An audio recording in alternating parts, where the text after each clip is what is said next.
and says it's time to rock and roll.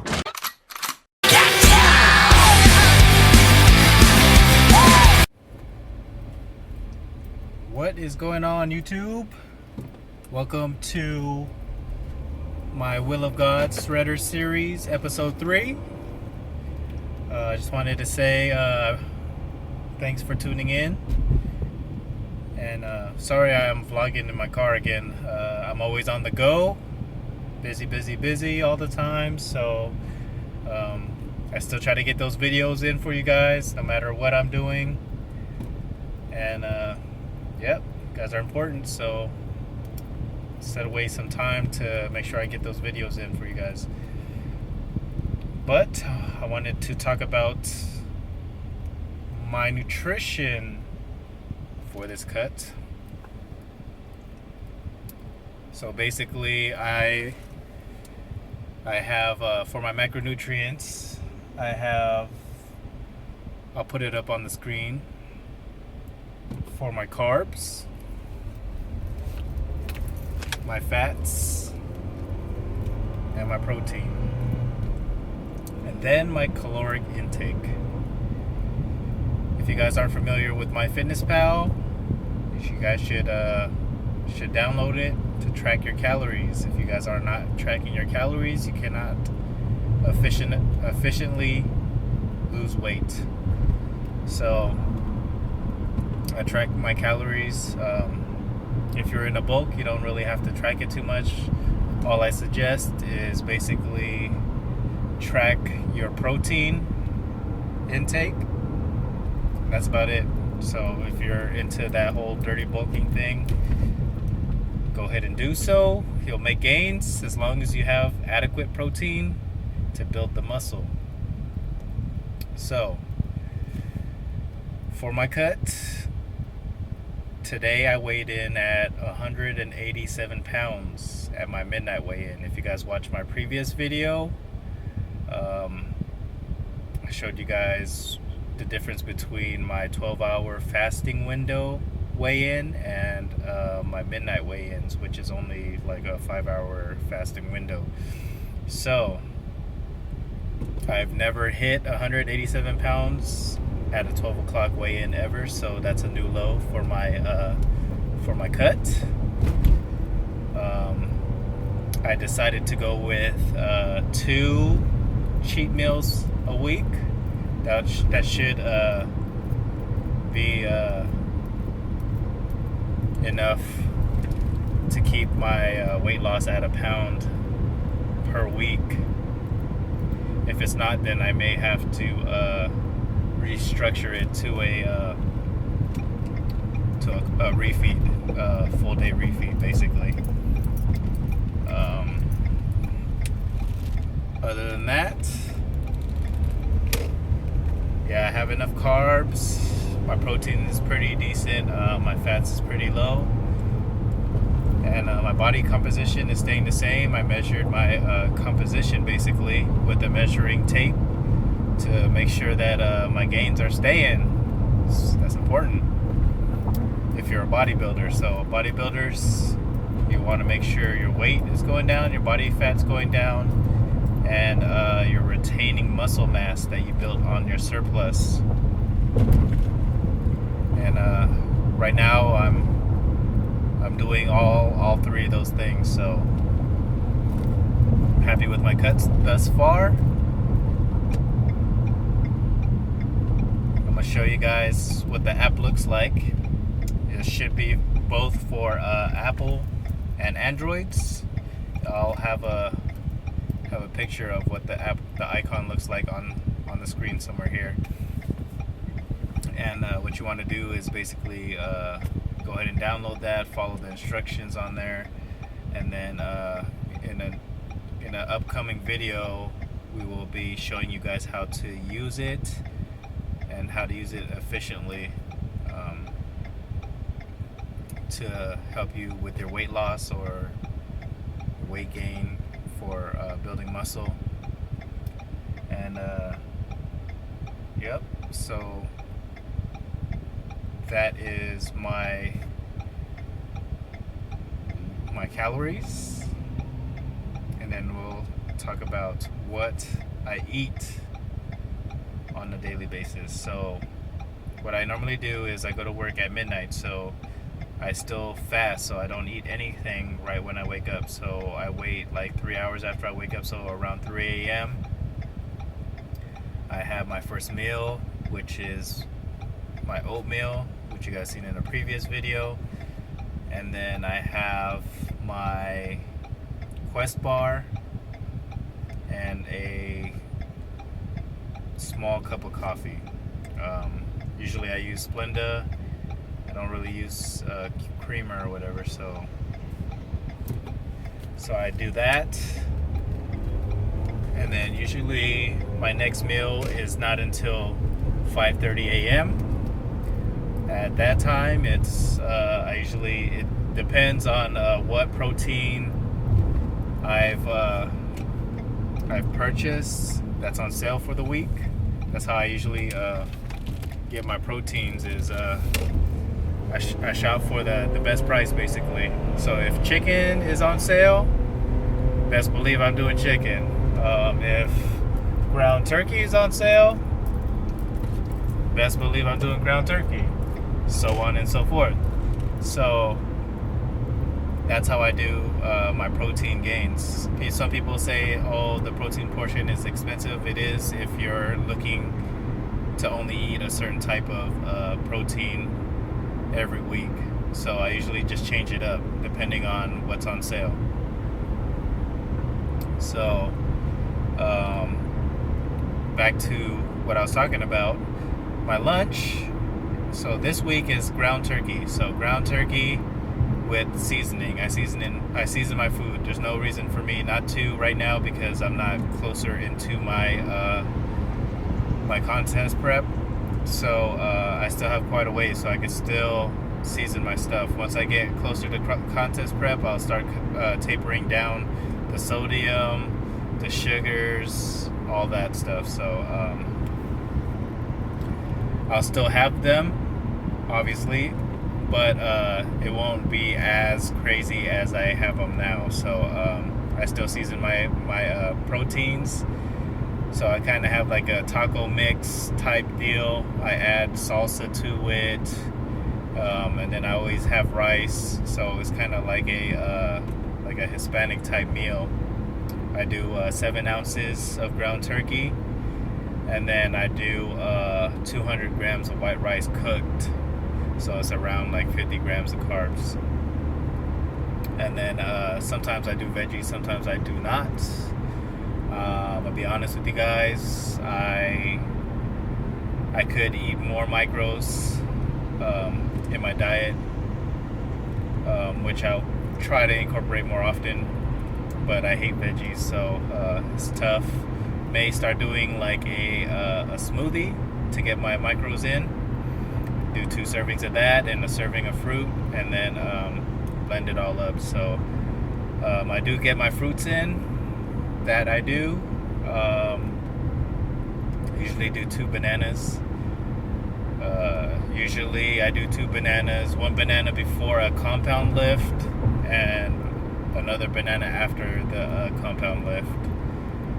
It's good potassium for you. Helps out the nervous system if you're hitting your nervous system really hard. All around good fruit for you. It's higher in carbs, so just mind you, if your carbs are way low, bananas is pretty high, so you may have to do like a quarter of a serving or something like that. And then before the gym, I don't really have anything, so then I pretty much almost fasted. So I go to the gym around like 9:30, 10 o'clock, so in the morning. So from 5:30 to 10 o'clock, I'm not eating anything. So my stomach is pretty much empty when I go to the gym. So it's almost like training fasted. So I train until like maybe an hour and a half, 2 hours, depending on what day it is. Either if it's a power days usually run me 2 hours. Hypertrophy days usually run me like an hour 20, hour 30 minutes.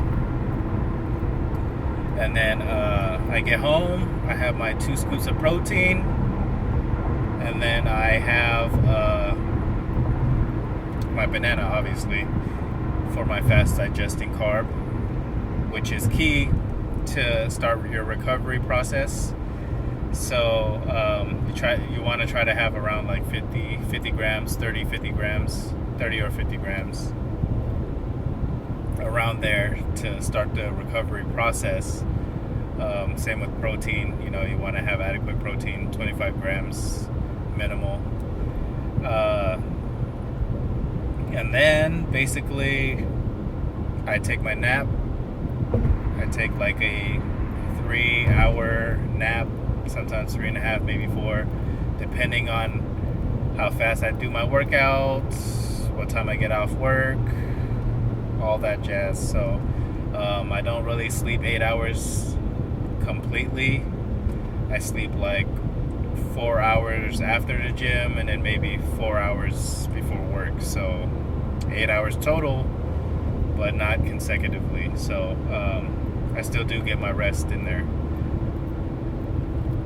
So once I wake up from my nap, it's dinner time. So if you go back to what I've just eaten, I still roughly have like 1,200 to 1,000 calories left over to eat before I go back to bed. So I have another 7 ounces of ground turkey. So that's 14 for the day, 14 ounces of ground turkey. And then I have another 200 grams of white rice. Right now I've been on that bagel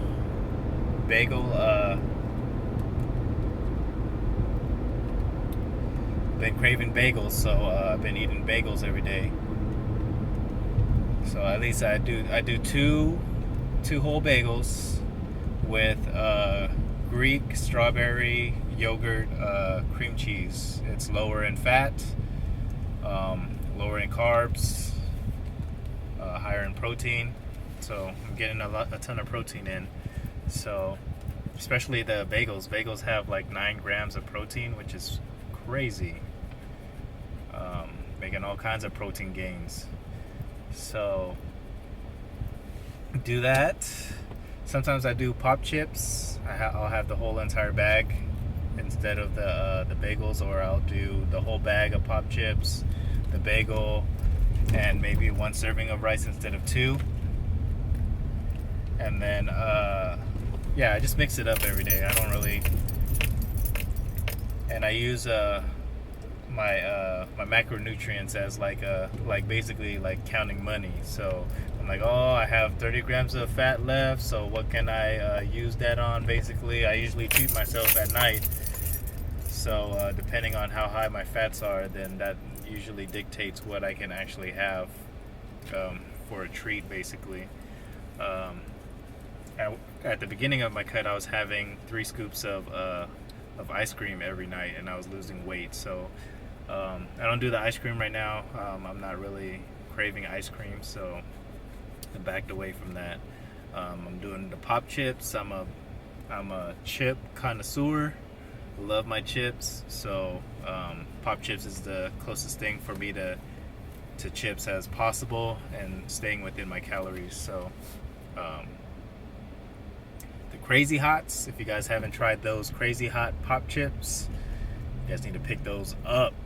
I'm telling you, you will not be disappointed.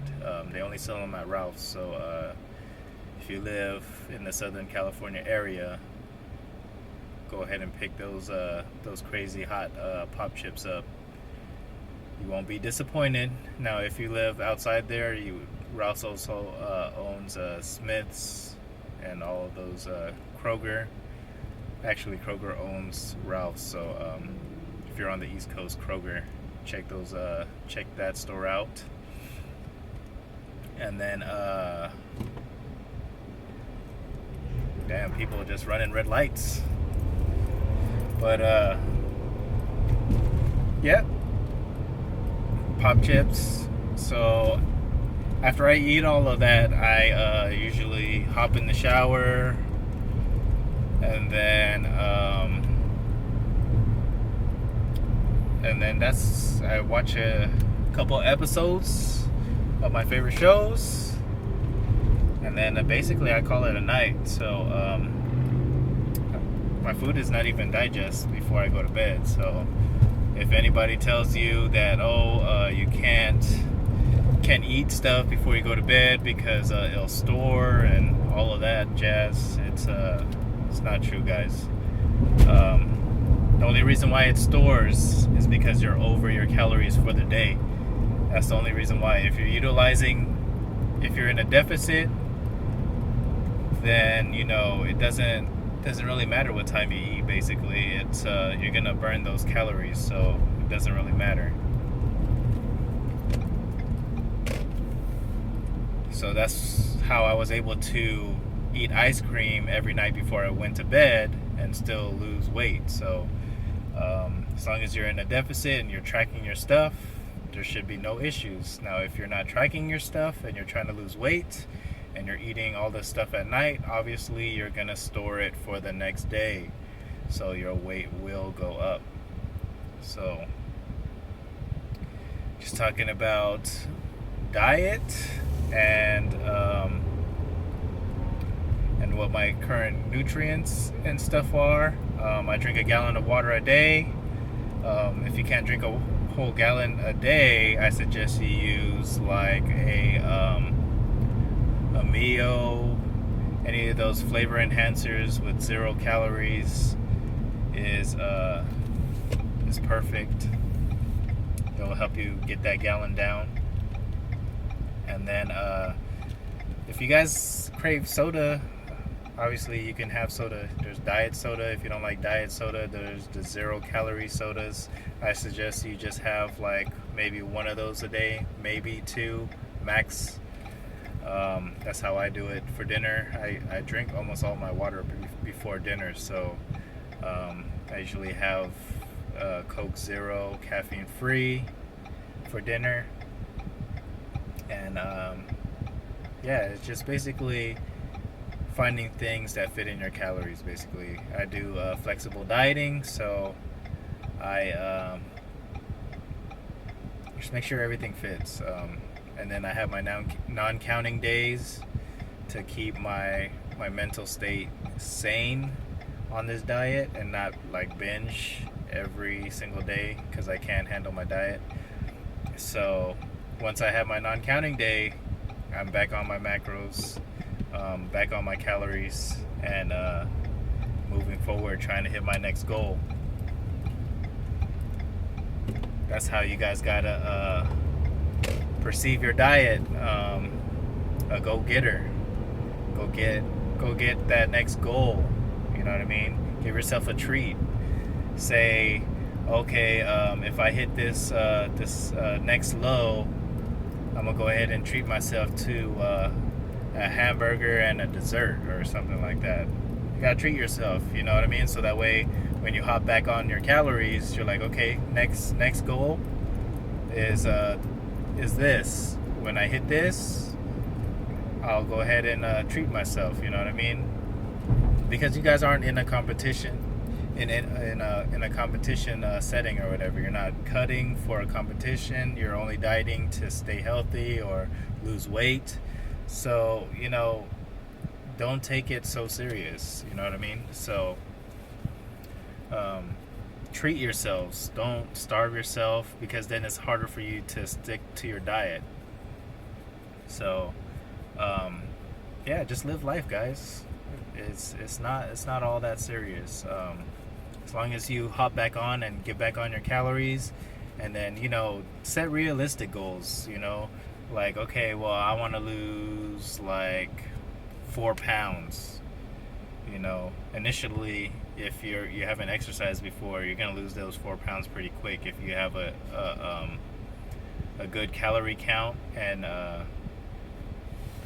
if you're in a deficit, and most of it's gonna be water weight, some fat, so you're gonna lose a lot of weight initially, and then yeah, just give yourself a treat.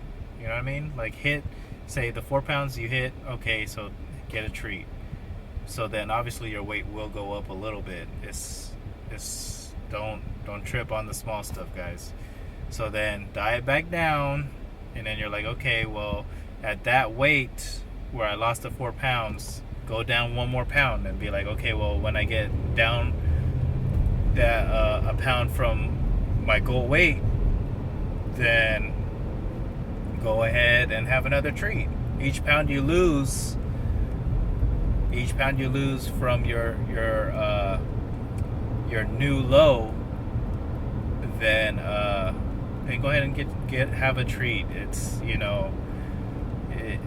eventually your body will get used to it or whatever, so it'll be faster for you to lose all that extra weight that you put on from your dessert. Now, when I say a treat, I'm not talking about have like 10 hamburgers and a big ass cake. Like, that's not what I'm talking about. I'm talking about a regular meal. It's like, say you like Jack in the Box. So a regular meal at Jack in the Box. Not a large meal, not an extra large meal, not super size, but just a regular meal. You should be good. Your weight shouldn't fluctuate that much. So yeah, just do that for yourself. It'll keep you sane, and then on your diet. I'm sorry if I'm rambling, but there's no workout footage in this series because I wanted to just talk about nutrition and where my calories are, what you guys can do to better help yourselves lose that weight that you're trying to lose. But that will conclude this cut series. Stay tuned for the next series, which will be pretty exciting because it'll be another heavy lift day. So I'll go ahead and film the gym session there. Probably do a body comp check for you guys and keep you guys updated on that. Weight check, and then yeah, that's about it. So stay tuned for that next series or next episode. I keep saying series, I mean episodes. So when I say series, guys, I'm talking about episodes. Sorry if you guys are confused. So it's episodes. So that will conclude the video. So I will see you guys in that next one. Don't forget to like, share, and subscribe. And I'll see you guys in the next one. Peace. And from the darkness they could hear me screaming, I feel